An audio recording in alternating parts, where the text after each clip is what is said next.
السلام علیکم ناظرین، سب سے پہلے آپ لوگوں کا بہت شکریہ ادا کرنا چاہوں گا کہ آپ نے ہمارا جو پہلا پروگرام سیریز ہے جس کا نام ہے خود شناسی کا سفر سید عرفان علی کے ساتھ کو بہت سراہا۔ آپ کا بہت شکریہ۔ اس کے ساتھ ساتھ جو آپ نے سوالات ہم سے پوچھے، ہم سوال کو ایک خزانہ سمجھتے ہیں کیونکہ یہ ایک اپرچونٹی ہے جو ہمیں مختلف کنفیوژن مسکنسیپشن کو کلیئر کرنے کی اپرچونٹی دیتا ہے۔ السلام علیکم حامد۔ وعلیکم السلام۔ کیسے تھے؟ الحمدللہ۔ اچھا، لوگوں نے آپ کے پروگرام کو بہت سراہا۔ یہ جو ہم نے 6 پروگرام ریکارڈ کیے ہیں اس سے چند سوالات جو ہیں جنم لیے۔ جی جی، کیونکہ سوال جیسے فرمایا گیا کہ خزانہ ہے، تو ہمیں یہ ایک اپرچونٹی ملتی ہے کہ لوگوں نے جیسے مسکنسیپشن پھیلایا ہوا ہے، تصوف یا صوفیزم، صوفیہ، ان الفاظ کو لے کر کچھ لوگوں نے تو اس کو پیرلل دین قرار دے دیا اور کچھ لوگوں نے تو اس کو یوز کر کے اپنی جو ہے نا پس پردہ جو اور مقاصد ہیں ان کو لے کے استعمال کرنے شکا۔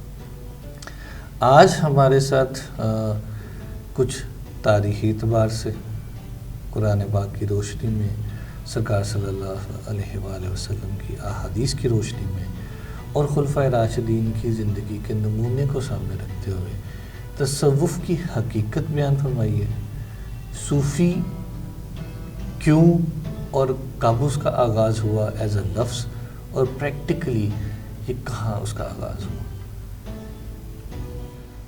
بسم اللہ الرحمن الرحیم۔ السلام علیکم۔ جہاں تک بات لفظ صوفی کی ہے، بلکہ اس سے بھی پہلے تصوف کی ہے، تو تصوف مکمل عملی صورت ہے دین اسلام کی۔ سرکار صلی اللہ علیہ وسلم کے دور میں تمام لوگ یہ بات جانتے ہیں کہ مدینہ شریف میں مسجد نبوی شریف کے ساتھ صفہ کا چبوترا جو ہے وہ موجود تھا۔ اصحاب صفہ جو لوگ اللہ اور اس کے رسول صلی اللہ علیہ وسلم کی محبت میں اپنے گھر بار چھوڑ کر وہاں آ گئے تھے، ان کا مقصد دین اسلام کی جو تعلیم ہے ظاہری اور باطنی، یہ دونوں حاصل کرنا تھا۔ کیوں کہ جیسے یہ فرمایا گیا کہ علماء انبیاء کے وارث ہیں، تو علماء جو ہیں انبیاء کے وارث تب بنتے ہیں جب وہ انبیاء کے ظاہری اور باطنی علوم کے وارث ہوں۔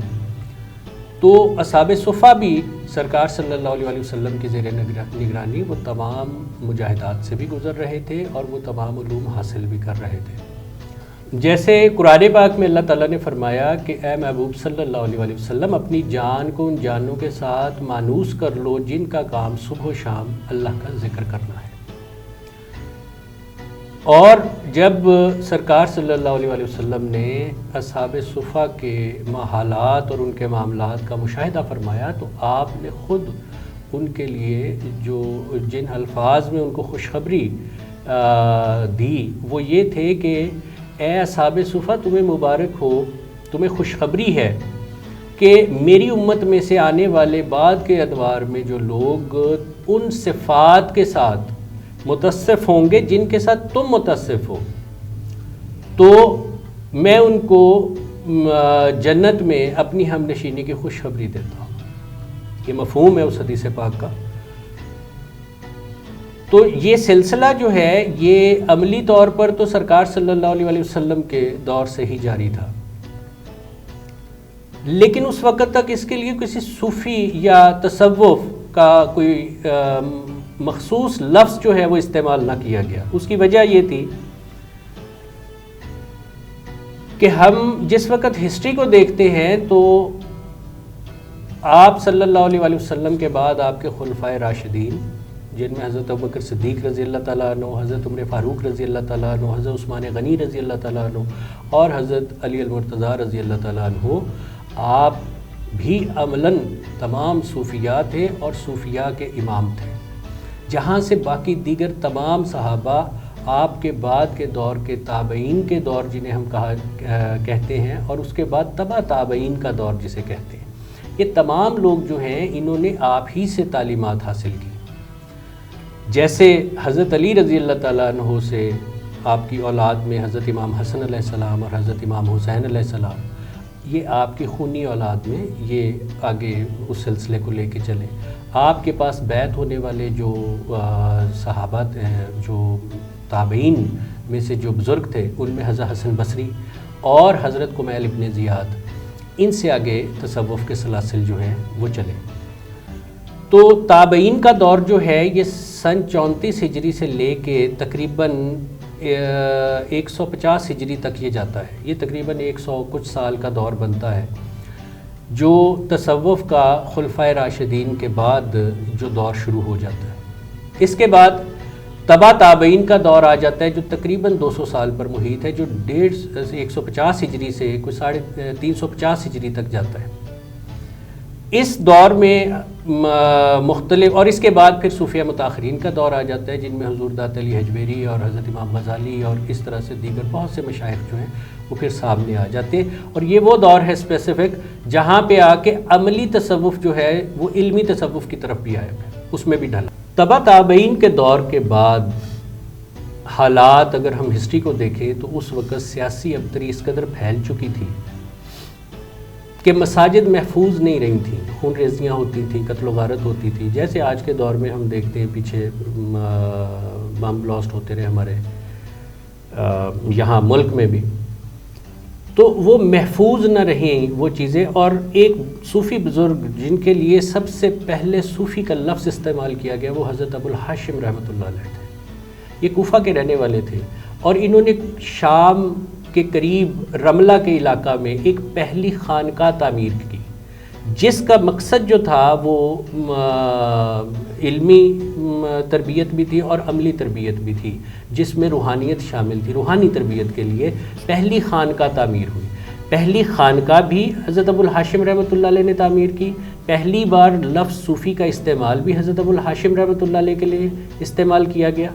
اور اس کے بعد پھر یہ ایک روٹین میں جو لوگ ظاہری اور باطنی علوم کی طرف رجوع کرتے تھے تو ان کے لیے صوفیاء کا لفظ استعمال کیا جانے لگا.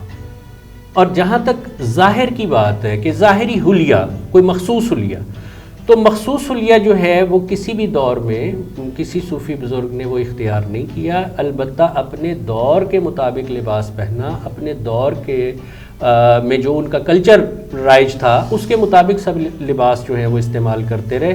آج یہ جو سمجھا جاتا ہے مسکنسیپشن، جہاں سے غلط فہمیوں کے آغاز ہو جاتے ہیں، لوگ غلط لوگوں کی طرف رجوع کر جاتے ہیں. دیکھیں کشف المحجوب میں حضور دات علی حجویری نے جو چیز بیان کی، آپ نے فرمایا کہ صوفی وہ انسان ہے جس نے اپنا صفائے باطن کا سفر شروع کیا اور مکمل کیا، یعنی اسے زندگی میں منزل عطا ہو گئی.